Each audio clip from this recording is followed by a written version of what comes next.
Consumption of drugs, tobacco, and alcohol is injurious to health. This audio presentation does not endorse drug, tobacco, or alcohol abuse in any form. Bangla সাহিত্যের রোমাঞ্চকর কিছু গল্প দিয়ে সাজানো আমাদের এই বিশেষ নিবেদন সানডে সাসপেন্স। আজ আপনার জন্য সত্যজিৎ রায়ের লেখা নিধিরামের ইচ্ছাপূরণ। সত্যজিৎ রায়ের জন্ম 2রা মে 1921 সালে। বাংলা সাহিত্য ও বাংলা চলচ্চিত্রে তিনি এক বিরাট ব্যক্তিত্ব। একদিকে যেমন পরিচালনা করেছেন একের পর এক অবিশ্বাস্য চলচ্চিত্র, অন্যদিকে তেমনি পাল্লা দিয়ে আমাদের উপহার দিয়েছেন ফেলুদা, প্রফেসর শঙ্কু, তারিণী খুড়োর মতন চরিত্র। 1941 সালে অ্যাবস্ট্রাকশন নামে একটি ইংরেজি গল্প দিয়ে লেখার জগতে সত্যজিতের আত্মপ্রকাশ। 1961 সালে সন্দেশ পত্রিকার পুনঃপ্রকাশ উপলক্ষে বাংলা সাহিত্য রচনা শুরু। বাকিটা ইতিহাস। তাঁর সারা জীবনের কাজের জন্য ভূষিত হয়েছে নানান সম্মান ও পুরস্কারে। এর মধ্যে বিশেষভাবে উল্লেখযোগ্য ভারতরত্ন এবং honorary Oscar for life time achievement. সাহিত্য রচনার জন্য পেয়েছেন বিদ্যাসাগর পুরস্কার, আনন্দ পুরস্কার ইত্যাদি।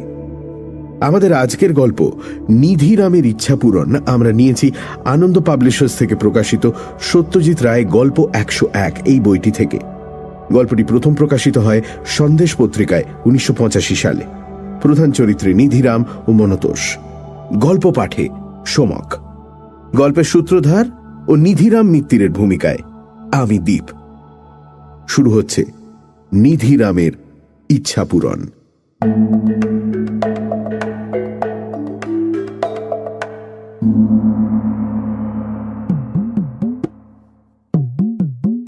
কোনো মানুষই তার নিজের অবস্থা সম্পর্কে 16 আনা সন্তুষ্ট বোধ করে না।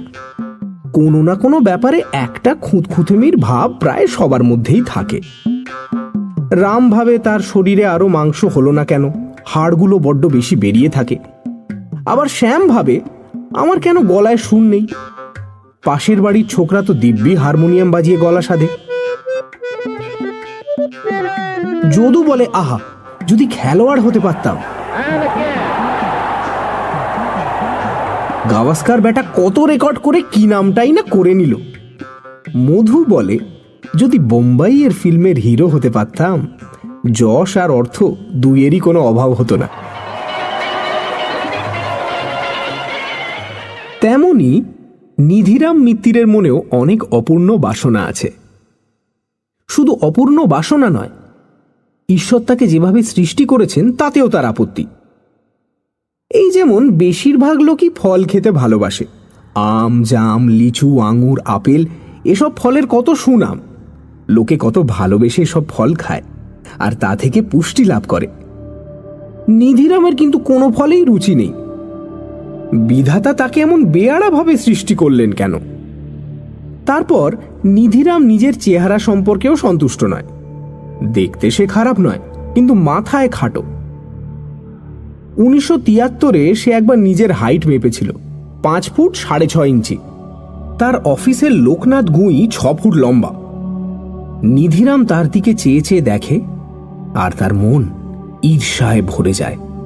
ইস, যদি আরেকটু লম্বা হওয়া যেত। তার ক্ষমতা অনুযায়ী যতদূর সম্ভব ততদূর নিধিরাম করেছে। মুখার্জি বিল্ডার্স অ্যান্ড কন্ট্রাক্টার্স কোম্পানিতে আজ 14 বছরের চাকরি তার কর্তা তার উপর খুশিই আছেন। মাইনেও সে যা পায় তাতে স্ত্রী আর 2টি ছেলে মেয়ে নিয়ে তার দিব্যি চলে যায়। কিন্তু আসল কথাটা হচ্ছে, চাকরি ব্যাপারটাই নিধিরামের একদম পছন্দ নয়। কত লোক আছে যারা স্রেফ লিখে পয়সা করে, গল্প, কবিতা, উপন্যাস, নাটক। তাতে তাদের খাটতে হয় ঠিকই, কিন্তু চাকুরেদের মতো তো আর 10টা 5টা ডেস্কের ওপর ঘাড় গুজে বসে থাকতে হয় না। আর শিল্পী, সাহিত্যিক গাইয়ে বাজিয়ে হলে বাজারে যে নাম হয়, অফিসে চাকরি করে তো তা হয় না। পাবলিককে খুশি করে যে আনন্দ পাওয়া যায়, সে আনন্দ নিধিরাম কোনোদিন পাবে না। এটা তার একটা বড় আফসোসের কারণ। তার এক বন্ধু আছে, মনতোষ বাগচি। সে থাকে পাইকপাড়ায়। অভিনয়ে সে রীতিমতো দক্ষ। সে পেশাদারি থিয়েটারে যোগ দিয়ে খুব নাম করেছে। হিরোর পার্টি করে বেশিরভাগ। নিধিরাম মনতোষকে অনেকবার বলেছে, ভাই, আমাকে অ্যাক্টিং এর একটু তালিম দিয়ে দে না। আমার বড় শখ, অন্তত ক্লাবেটাকেও যদি দু একটা পাঠ করতে পারি, তাহলে তো 5 জন আমাকে চেনে।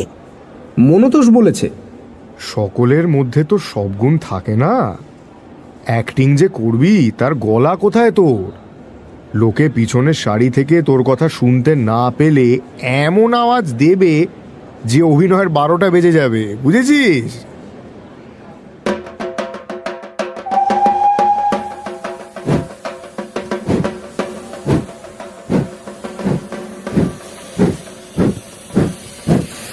এবার পুজোর ছুটিতে পুরীতে গিয়ে নিধিরাম এক সাধু বাবার সাক্ষাৎ পেল। ভদ্রলোক সমুদ্র তটে দাঁড়িয়ে আছেন, তাকে ঘিরে জনাবিষেক মেয়ে পুরুষ ভক্তের দল। সাধু সন্ন্যাসী দেখা পেলে নিধিরাম কৌতূহল চেপে রাখতে পারে না, বিশেষ করে এনার মতো তেজিয়ান চেহারার সাধু হলে তো কথাই নেই। নিধিরাম ভিড় ঠেলে একটু কাছে যেতেই বাবাজির দৃষ্টি তার উপর পড়ল। কে বাবা নিধিরাম? বলে উঠলেন বাবাজি। যা নয় তাই হবার শখ হয়েছে, হ্যাঁ? নিধিরাম সাধুর মুখে নিজের নাম শুনেই তাজ্জব বনে গেছে। খাঁটি সিদ্ধপুরুষ না হলে এ ক্ষমতা হয় না। সে আমতা আমতা করে বলল, আগে কই না তো। না আবার কি? বলে উঠলেন বাবাজি। স্পষ্ট দেখতে পাচ্ছি তোর দেহ 2 ভাগে ভাগ হয়ে রয়েছে। একটা তোর বাস আর একটা বাসনা। বাসনাটাই যে প্রবল হয়ে উঠেছে, তার কি হবে? কি হবে তা আপনি বলে দিন বাবাজি।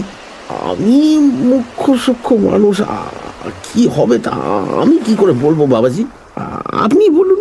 হবে হবে, মনোবাঞ্ছা পূর্ণ হবে, তবে এখনই নয়, সময় লাগবে। একেবারে মূল উপড়ে ফেলতে হবে তো, তারপর আবার নতুন করে শেকড় গজাবে, আর সেই শেকড় নতুন জমিতে ভুঁয়ের নিচে প্রবেশ করবে। 4টিখানি কথা নয়, তবে ওই যা বললাম, তোর হবে। এই ঘটনার কিছুদিন পরেই কলকাতায় ফিরে এসে একদিন নিধিরামের কলা খেতে ইচ্ছে করল। বেন্টিক স্ট্রিটের মোড়ে কলা বিক্রি হচ্ছে।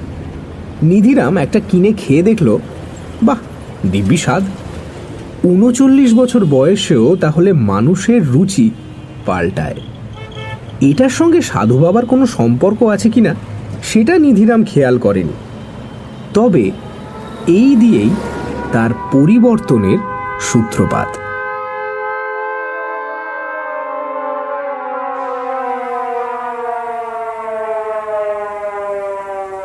সেদিন অফিসে নিধিরামের কাজে মন বসল না। কদিন থেকেই সে মাঝে মাঝে অন্যমনস্ক হয়ে পড়ছে। পুরীর বাবাজির কথা মনে পড়ছে, ফলে তার কাজে ব্যাঘাত হচ্ছে। তার পাশের টেবিলের ফণীবাবু টিফিন টাইম হয়েছে দেখে একটা সিগারেট ধরিয়ে বললেন,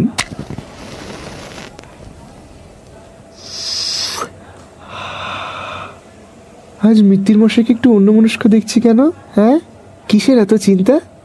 কথাটা বলে সিগারেটে একটা টান দিয়ে এক রাশ ধোঁয়া ছাড়লেন ভদ্রলোক, আর সেই ধোঁয়া নিধিরামের নাকে মুখে প্রবেশ করে হঠাৎ তাকে বিষম খাইয়ে দিল।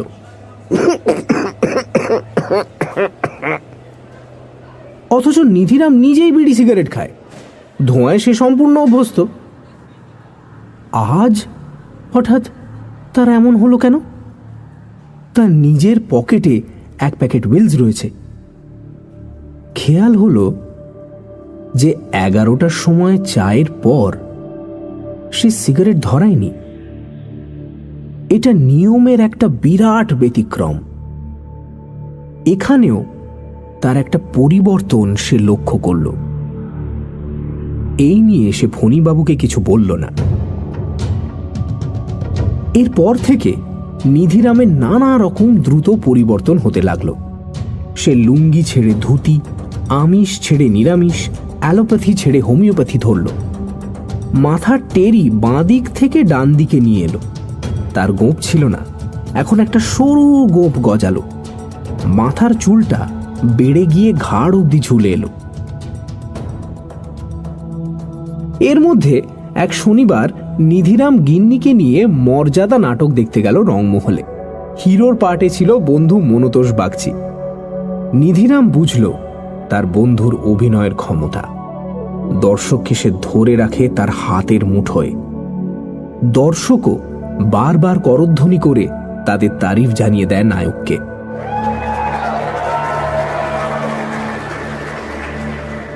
নিধিরামের আবার নতুন করে ইচ্ছে জাগল অভিনেতা হবার।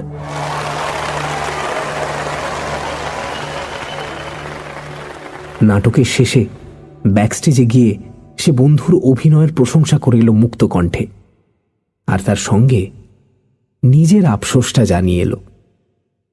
মনতোষ তাকে পিঠ চাপড়ে বলে দিল, সুখে থাকতে ভূতে কিলোয়, তাই না? থিয়েটারে কি আজ আছি কাল নেই, তোদের চাকরিতে ঢের বেশি নিরাপত্তা। নিধিরাম ম্যাটিনিতে গিয়েছিল নাটক দেখতে। ফেরার পথে কলেজ স্ট্রিট থেকে কিছু নাটকের বই কিনে নিয়ে এলো। স্ত্রী মনোরমা জিজ্ঞেস করলেন, এইসব কি হবে? পড়বো। ছোট করে জবাব দিল নিধিরাম। হ্যাঁ গা, 7 জন্মেও তো নাটকের বই পড়তে দেখিনি তোমায়। এবার দেখবে। স্বামীর মধ্যে কিছু পরিবর্তন কদিন থেকেই লক্ষ্য করছে মনোরমা, কিন্তু সে সম্বন্ধে কোনো মন্তব্য করেনি। আজ তাকে জিজ্ঞেস করতেই হলো। তোমার কি হয়েছে বলো তো? স্বামীর সঙ্গে পুরী যায়নি মনোরমা, কারণ সে সময় সে ছিল বাঁশবেড়ে। অসুস্থ বাপের পরিচর্যা করতে হচ্ছিল তাকে। তাই সাধু বাবার ভবিষ্যৎবাণী সম্বন্ধে সে কিছুই জানত না, আর নিধিরামও ঘটনাটা গিন্নির কাছে প্রকাশ করেনি। তবে চেপে রাখলেই বা কি, এত পরিবর্তন হয়েছে নিধিরামের এই কমাসে যে সেটা স্ত্রীর দৃষ্টি আকর্ষণ না করে পারে না। এখানে এটাও বলে রাখা দরকার যে স্বামীর রূপান্তরে মনোরমা খুশিই আছে, কারণ পরিবর্তনগুলো সবই ভালোর দিকে।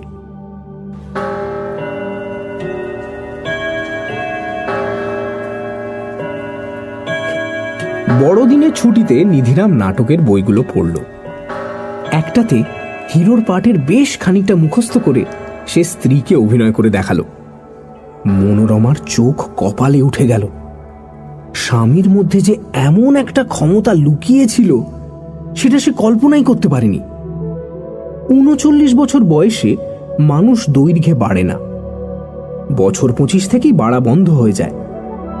কিন্তু শার্ট পাঞ্জাবির হাতগুলো খাটো মনে হচ্ছে দেখে নিধিরাম নতুন করে হাইট মেপে দেখল। এবার 5 ফুট 9 ইঞ্চি। এই তাজ্জব ঘটনাও নিধিরাম কারুর কাছে প্রকাশ করল না, তবে গিন্নিকে বলতেই হলো। আর নতুন মাপের কিছু জামা তৈরি করতে খরচও হয়ে গেল কিছু। ঘটনাটা এতই অস্বাভাবিক আর নিধিরামের পক্ষে এতই আনন্দের যে খরচটা সে গ্রাহ্যই করল না। তার যে শুধু হাইট বেড়েছে তা নয়, গায়ের রঙও বেশ কিছুটা পরিষ্কার হয়েছে, আর শরীরে বল হয়েছে আগের চেয়ে অনেকটা বেশি। একদিন নিধিরাম অফিস থেকে ফিরে শোবার ঘরে আলমারির বড় আয়নাটার সামনে দাঁড়িয়ে বেশ কিছুক্ষণ নিজের চেহারার দিকে দেখে মনে মনে একটা ব্যাপার স্থির করে ফেলল। শ্যামবাজারের থিয়েটারের পাড়াতে একবার যাওয়া দরকার। সম্রাট অপেরা কোম্পানিতে যে হিরোর পাঠ করত সেই মলয় কুমার সম্প্রতি থিয়েটার ছেড়ে দিয়েছে। সম্রাটের ম্যানেজারের সঙ্গে একবার দেখা করা দরকার। যেমন কথা তেমন কাজ। ম্যানেজার প্রিয়নাথ সাহার সঙ্গে সোজা দেখা করল নিধিরাম।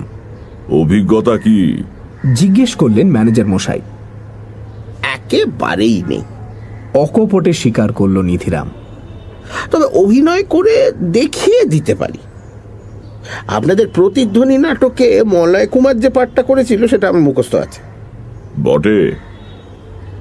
প্রিয়নাথ বাবু এবার অখিল বাবু বলে একটা হাঁক দিলেন। একটা টাক মাথা প্রৌঢ় ভদ্রলোক পর্দা ফাঁক করে ঘরে ঢুকলেন। আগে আমায় ডাকছিলেন? হ্যাঁ, বললেন প্রিয়নাথ বাবু। একে একবার বাজিয়ে দেখুন তো। ইনি বলছেন মলয়ের পাঠটা নাকি এর মুখস্থ। দেখুন তো একে দিয়ে কাজ চলে কিনা।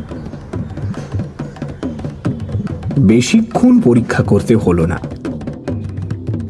মিনিট 15 মধ্যেই নিধিরাম বুঝিয়ে দিল যে সে মলয় কুমারের চেয়ে কম তো নয়, বরং অনেক ব্যাপারে তার চেয়েও বেশি দক্ষ।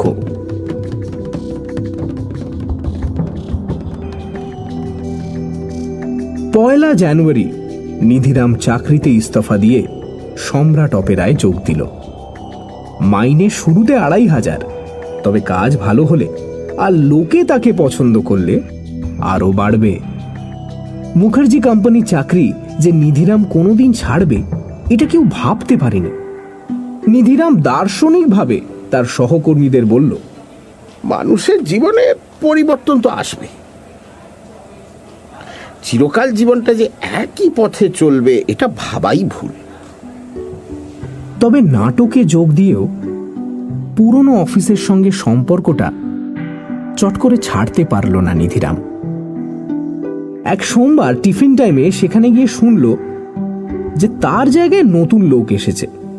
খবরটা দিলেন ফণীবাবু। বললেন, যিনি এসেছেন তিনি আবার আপনার ঠিক উল্টো, ইনি আগে থিয়েটার করতেন। নিধিরামের কৌতূহল হলো। কি নাম বলুন তো? মনোতোষ বাগচি, হ্যাঁ। বললেন পুরীতে এক সাধুর সঙ্গে দেখা হয়েছিল, তিনি নাকি বলেছিলেন তার জীবনে অনেক চেঞ্জ আসবে। ভদ্রলোকের থিয়েটারে বিতৃষ্ণা ধরে গেছে জানেন। বললেন চাকরি পেয়ে তার অনেক বেশি নিশ্চিন্ত লাগছে। যাকে চলি, হ্যাঁ, দেখা হচ্ছে।